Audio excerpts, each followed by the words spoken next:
Hey, what is up? It is Sergey Nikolaevich Ivanov here with episode 7 of the Sound of Sergey podcast. Thank you so much for listening to this podcast. It means so much to me. The audience on the podcast is increasing more and more every week, and it could not make me happier to see that people are actually enjoying me rambling about stuff that does not matter. Anyway, I want to start this podcast by telling you a true thing that happened to me the other day. By the way, to preface this, everything I say on here is true. And if it's not, you will be able to tell. Trust me. But the other day, this was maybe 4 or 5 days ago, I got in. Even now, I'm still legitimately upset that this was even a conversation that had to be had with this person. I won't say their name, but me and a female that I am acquainted with.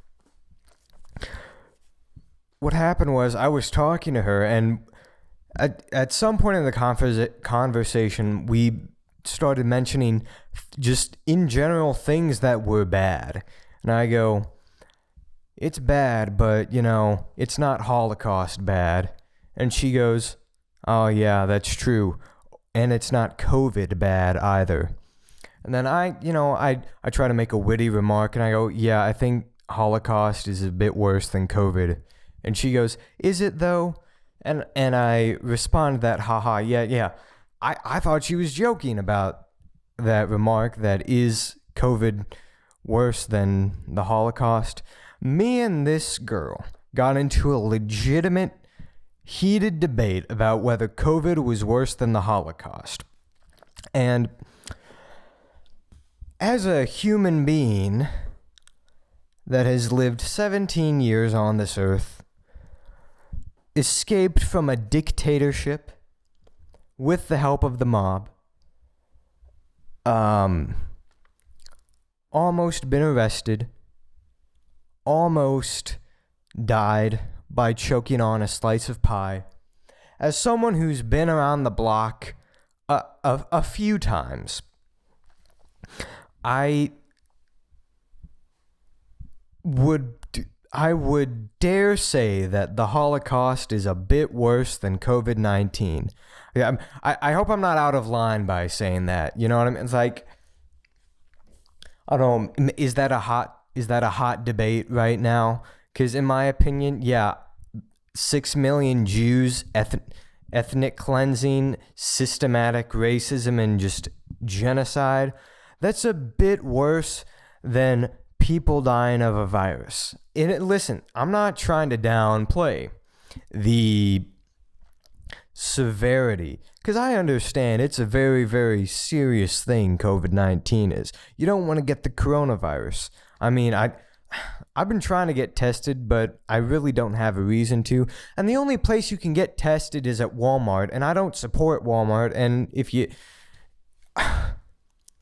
there was this documentary that we watched when I was a freshman in AP Human Geography. Mr. Brzezinski put on a DVD of this documentary about Walmart, and he showed us the documentary with the purpose of convincing us that big business is actually necessary.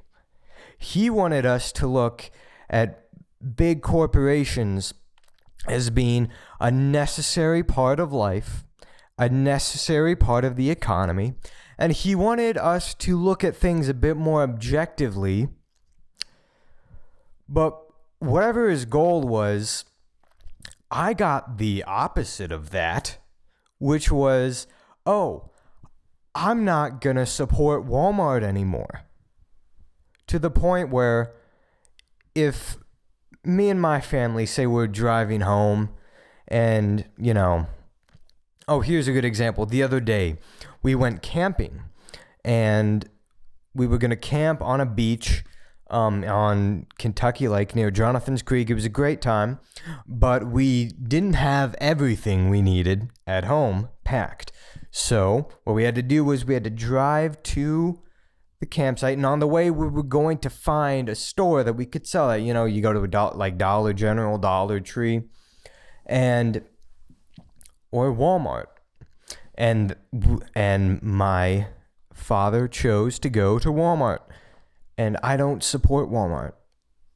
That is a business that I choose not to give my money to. And if I'm in a car with someone who's going into Walmart, I will stay in the car. Because I don't even go into the Walmart building. Because that is how much I disapprove of Walmart's unethical business practices. Now, I'm going to stop myself before I go on a rant about Walmart, because if you remember from the very first episode of this podcast, I went on a big giant rant about the ACT, and I got a couple complaints about how long-winded and redundant that rant was. A lot of people said it was very, very funny, but also a lot of people said, listen, I didn't come here to listen to 15 minutes of you talking about the ACT and how much you don't like it.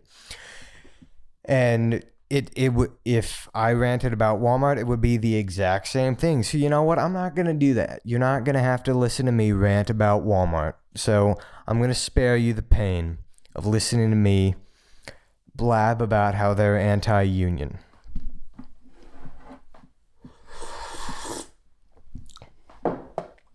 Speaking of anti-union,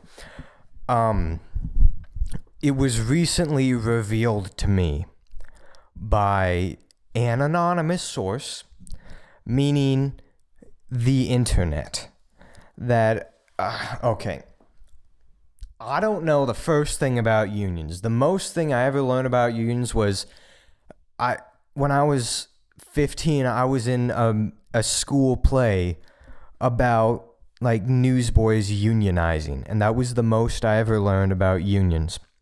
And basically, what I thought, my assumption of what a union in a career, in a job was that you are guaranteed certain rights. You're guaranteed that you're going to get fair pay and safe work conditions and the right to, protest and strike. And you're going to have human rights measures guaranteed to you on the job and off the job, and certain healthcare stuff. And what I basically learned by doing a quick Google search is that that's not what a union... when you unionize, basically what that means is you have to pretty much... you would have to kill several innocent people before you are legally allowed to be fired, is basically what a union is. So, no, it's not about... it's like you could probably drive a big giant fire truck into an orphanage and cause it to go into flames. That might cause you to get fired if you were part of a union. So that's basically what a union is. Anyway, so welcome to episode 7. If you can't tell, I have way more energy than I normally do when I record these. Because here's what I've realized, is that I am a morning person. I enjoy waking up early in the morning. In fact, I've recently been getting up at 3:15 in the morning because I've started doing personal training. I talked about that recently. And supposedly, according to some dumb BuzzFeed article that doesn't matter, if you are a morning person, you will be able to be happier in the morning, and you will enjoy waking up early. But also, if you're a morning bird, according to this article, for all I know, this could be like Alex Jones pseudoscience, so take this with a grain of salt. smaller than powdered sugar. Supposedly, whatever time of day you prefer, if you're a morning bird or a night owl, whatever, you are going to be more creative at the opposite of that. So me, I like to be up in the early morning. I like to wake up preferably like when it's still dark outside, and then as I'm, going through my morning, I see the sunrise. That's ideal to me. But supposedly what that means is I also get more creative at night, which is why when I would make Sergey Speaks episodes, I would always film at night. When I edit them, I would always edit at night. I would always write. Even to this day, I write at night. And by the way, for the people who wanted to know, I do not write these, by the way. These are completely off the cuff, and you can probably tell. Anyway. Wow. It's like I'm on cocaine. Anyway. So, I promise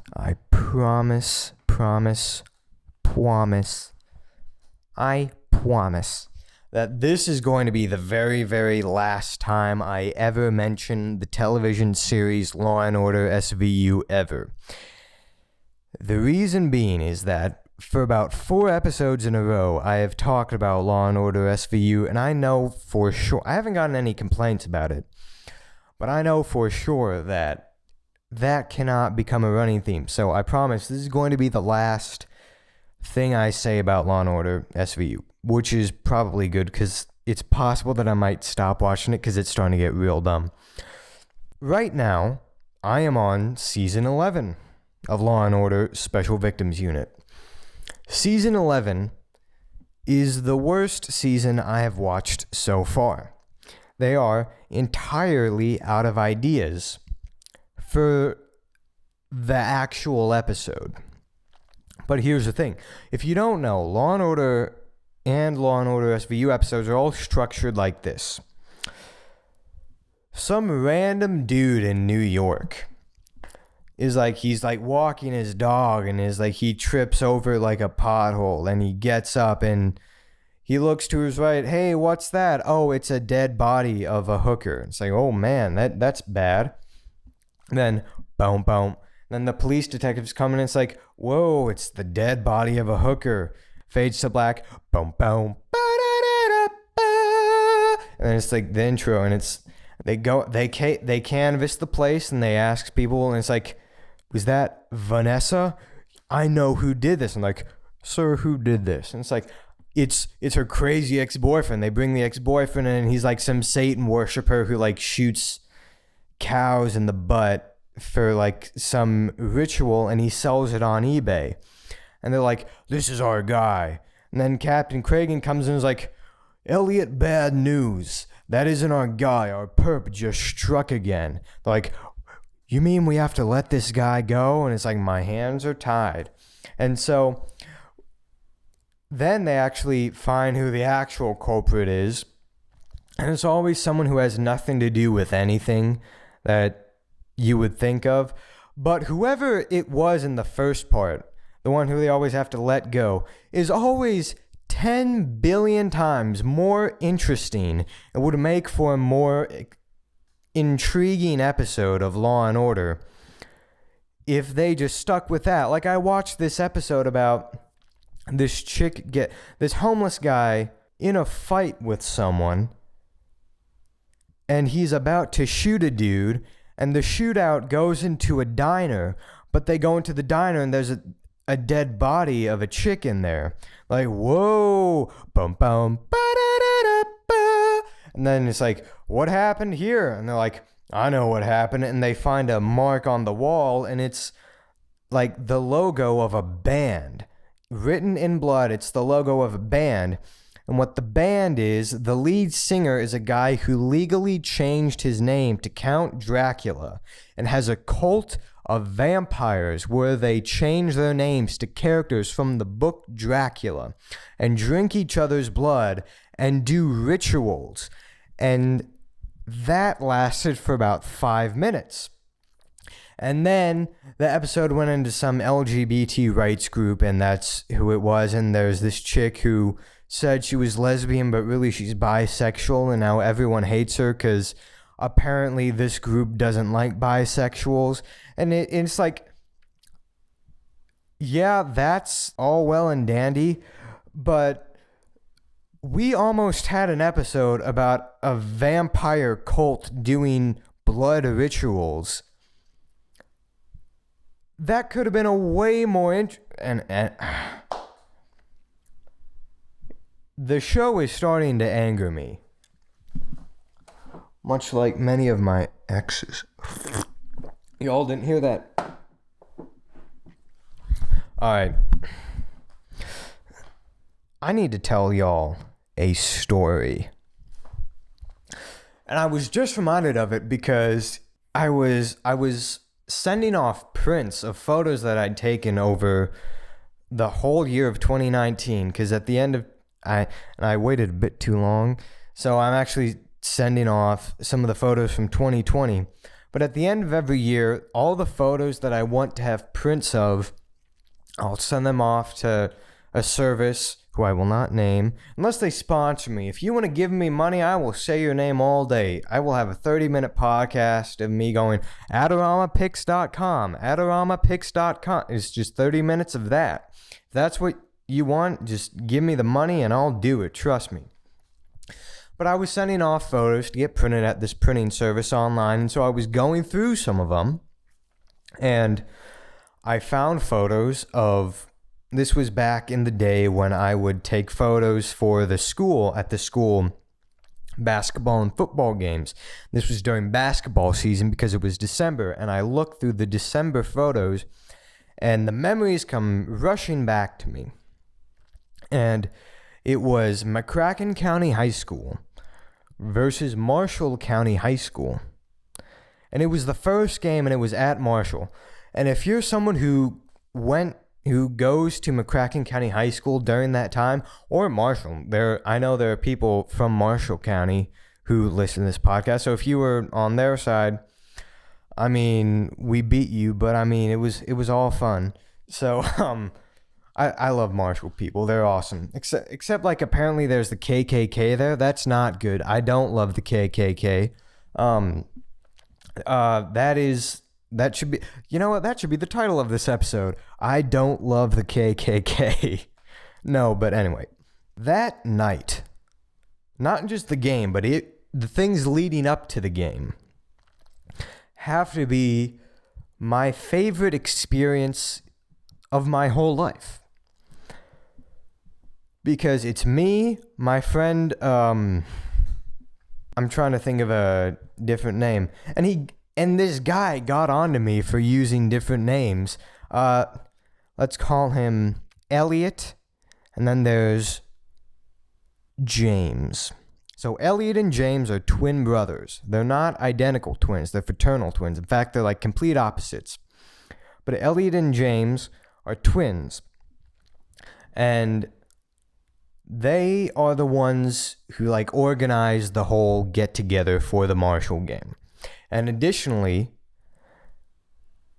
he brings me, and he brings this giant he's a great guy. I love him to death. Let's call him Blaine. He's a giant he looks like Bane from The Dark Knight Rises. Then there's another dude named Jameis off. His name is Jameson, but let's just call him Jameis off. So James, Elliot, me, Blaine, and Jameis off, we all get together. We organize a time. All right, we're going to go to this Marshall game. And if you're a McCracken kid, pretty much any basketball game you don't really care about unless it's against Tillman or Marshall, because those are like the two main dudes you want to beat. Those are like, if you beat those guys, like you have bragging rights for a long time. So it's a big event. Like everyone's going. And before that, we go to Mexican restaurant in Marshall. I don't remember the name. It's some generic name like Los Tacos or whatever. I don't know. They all order like chips and salsa, just fish tacos, cheese case, whatever. And it's all well and good. But me and this guy were talking. I think it was me and Jamesoff. We're talking, and he goes, you know what you should get, dude? And I go, what should I get? And Jamesoff tells me it's the Marshall County Special. And it's $15, which like everything else was like 9, 10, 11 at the most. This was $15. Like, whoa. That's a lot. And so, but, it's a once in a lifetime experience. Why not? I'll do it. So I order it, and it's like a big plate of refried beans, a cheese quesadilla, then like a chicken case or like something. Then there's a burrito. There's a spicy cheese burrito, and I think, it's just gonna be like spicy cheese, and then like some chicken or beef or whatever. I bite into the beans, and they're great. I bite into the cheese quesadilla. It is great. Then I bite into the spicy cheese burrito. And I bite into it and it's like, oh, this is good. And that sound is the sound of fire inside my tongue. I'm like, why is this so spicy? This is ridiculously spicy. This is unbearable. And I look. So apparently whatever this spicy cheese burrito is, it's literally just a tortilla that they sprinkle some cheese on there, and it's just a whole jalapeno in the middle of the burrito. And this is not a good thing, because what that means is I'm going to drink a lot of water. I'm also probably going to have what you call the Mexican food runs. And if you've ever eaten jalapenos or anything spicy from a Mexican restaurant, you know what that means. From what I understand, I don't follow the games too terribly much. I photograph them with all my heart. I love it. It's my favorite thing in the world to do. Well, one of them. Jamesoff tells me, so, we gonna make a sign? We go, what do you mean sign? We pull into a Dollar General, and we buy this big, it's a big, poster board and a giant black Sharpie. And I'm like, oh, okay, we're going to make a sign. And we pull up to Marshall County High School. By the way, not a single parking spot to be found. We had to park outside of the school and walk in. We get out of the cars, like, what sign are we going to make? And Jamesoff and Elliot have an idea, and it's like, I know. We know what we're going to write. And they write, in big giant letters, how much did you pay Zion? And from what I understand, at Marshall County High School, Marshall in general is basically KKK headquarters. There's a lot of KKK activity, which is no bueno. Don't join the KKK. Don't support that. That's not good. There's this dude named Zion from like Alabama or Florida something. And he's a very good basketball player. And then just out of nowhere, KKK headquarters he just goes, you know what? I'm going to move there. Which, by the way, Zion is African American. So apparently his family goes, oh, this is a great idea to go into the Lion's Den in Marshall, where it's basically KKK everywhere. Basically happened was they paid the dude to come play for them.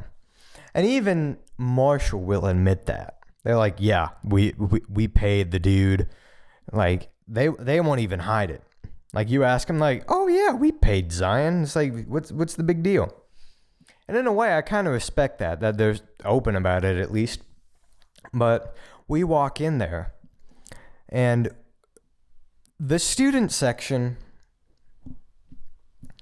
is let's say if it was a parking lot, it's about enough for maybe 4 cars. So not that much at all. We get there, we're all the McCracken kids are cramped.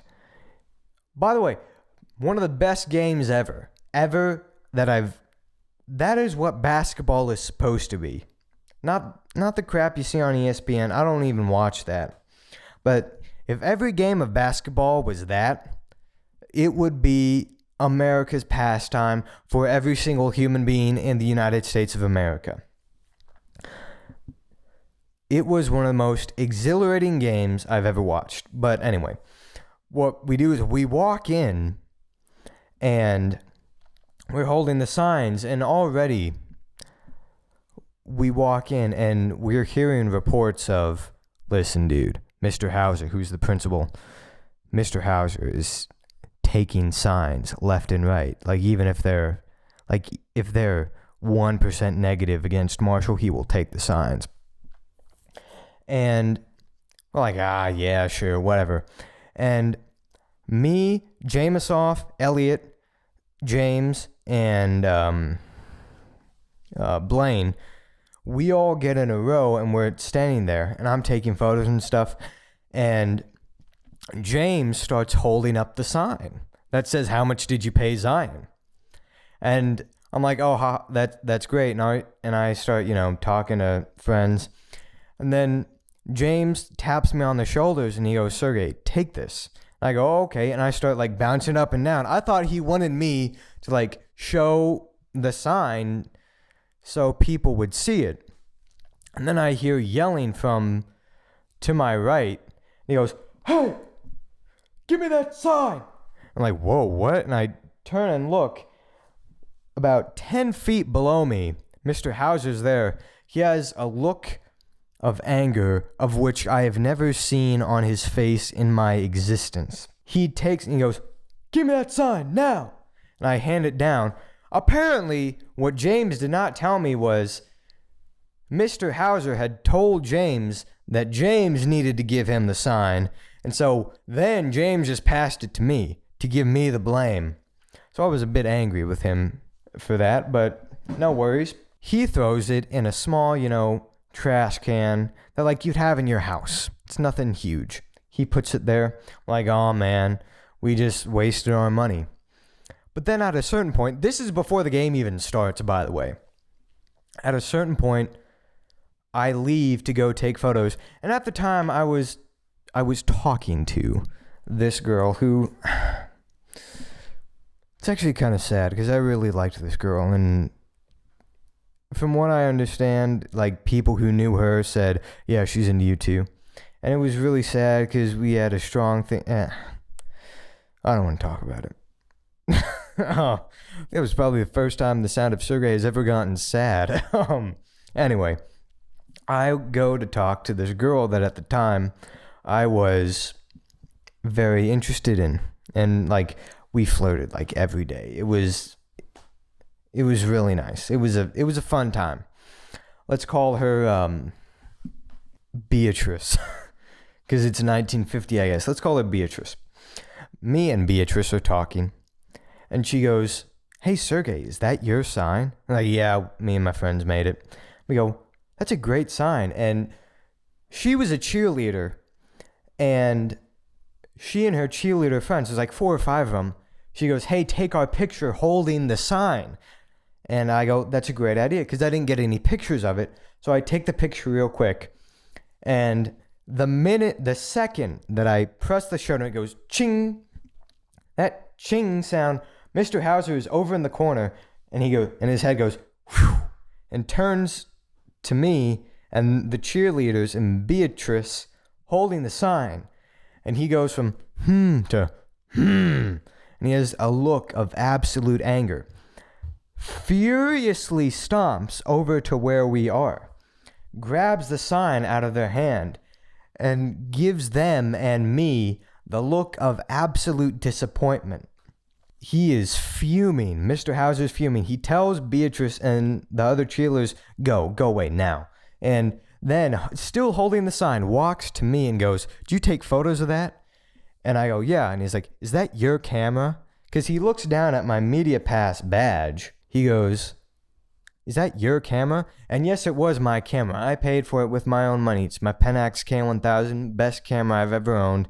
I will never get rid of it. She's the love of my life. Even more than Godzilla is, but don't mention that. I go, yes, sir, it is mine. And he goes, and he looks and he doesn't know what to do, meaning his intent was to take it away from me. And he goes, and he just leans over and whispers in my ear, don't make the school look bad or else. Or like, you better not make the school look bad or else I'll know. Some intimidating stuff. And I posted on Instagram and he was I don't care. But the best part was he takes the sign that says, how much did you pay Zion? And he walks over to the big giant black trash can that's over in the corner underneath the stairwell. Like, as much as he can, folds it up beyond repair, dumps it in the big giant trash can, and walks over to a nearby security guard. And what I see is him, I don't hear what's going on because it's too far away, and me and Beatrice are like right next to each other because we were, talking to each other and we were, young lovers or whatever and being all cute. And we're looking at him, I was like, yo, Beatrice, you see that? And we look. And Mr. Hauser is whispering something in the ear of the security guard. And all I see is Mr. Hauser whispering, whoosh, whoosh, whoosh, and then he points to the trash can. And then he goes, whoosh, whoosh, whoosh, and then the security guard goes, nods his head, walks over to the trash can, crosses his arms, and just stands in front of the trash can. And what that means is, whatever Mr. Hauser whispered to the security guard was, I need you to literally guard a trash can so students don't fish out a sign that they made. That's how much I am invested in the fact that they do not get that sign. That I will hire someone with a freaking gun to protect this trash can so the students from my school do not take the sign out of the trash can. Oh, by the way, this podcast is very long already, like 35 minutes, but one last thing. This is a really weird thing that happened. Even I, to this day, don't know what it was. And it was this lady comes up to me. She's like 40-something, and she's nice. And she goes, hey, are you Sergey? And I go, yeah, sure. She goes, what's your favorite restaurant? And I go, hold on. What do you mean, what's my favorite restaurant? She's like, what's your favorite restaurant? And I go, well, I like Wingstop. By the way, doesn't introduce herself. The first words out of her mouth was, are you Sergey? What's your favorite restaurant? And I go, Wingstop. And he's like, can I help you? And then Beatrice walks up and stands next to her. And then the lady goes, oh, I'm Beatrice's mother. And I go, oh, okay. And she goes, Beatrice has told me a lot about you, and you seem like a very nice person. I saw you taking photos. Sometime, would you like to do a portrait session with Beatrice? And I'll pay you with gift cards and a meal out to whatever restaurant you like, whatever your favorite restaurant is. This girl that I was talking to, her mother, the first words that she ever says to me, I didn't even recognize her. That's how much I didn't know her. Her mom comes up to me and is like, hey, I will take you out to dinner if you do a portrait session with my daughter. And that's how I met her mom. And I ended up, that didn't happen. I guess she forgot about it because that was a really awkward experience. And then after that, I'm like, just very awkwardly, yeah, it's very nice to meet you. And it's like, nice talking to you. I'll think about that portrait session. And Beatrice's mom walks away, and Beatrice goes, my mom's so dumb. It's a shame that things didn't work out between me and Beatrice, because she was a really nice girl. But anyway, I have talked for quite long enough. I have talked for too long, in fact. So far, it's 36 something minutes. I'm probably going to edit it down, so it's going to be less than that. But this is a long podcast so far. I think it's the longest so far. Thank you so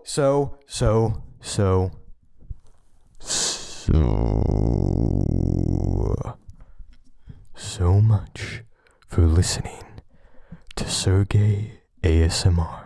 No, I'm kidding. I've actually been requested to do ASMR. Dude, at this rate, I could go on for an hour. I'm serious. But anyway, I don't want to do that because I know you don't want to listen to me talk for an hour. So anyway, thank you so much for listening to The Sound of Sergey, episode 7. It means the world to me. I love you guys, each and every one of you. Even the ones who are like, Sergey, I'm going to shoot you in the face. If you say that to me, I'll be like, that scares me, and I'll probably go into hiding if I ever see you in person. But I still love you from the bottom of my deep heart. Thank you for listening, and I will see you in episode 8 next week of The Sound of Sergey. See ya.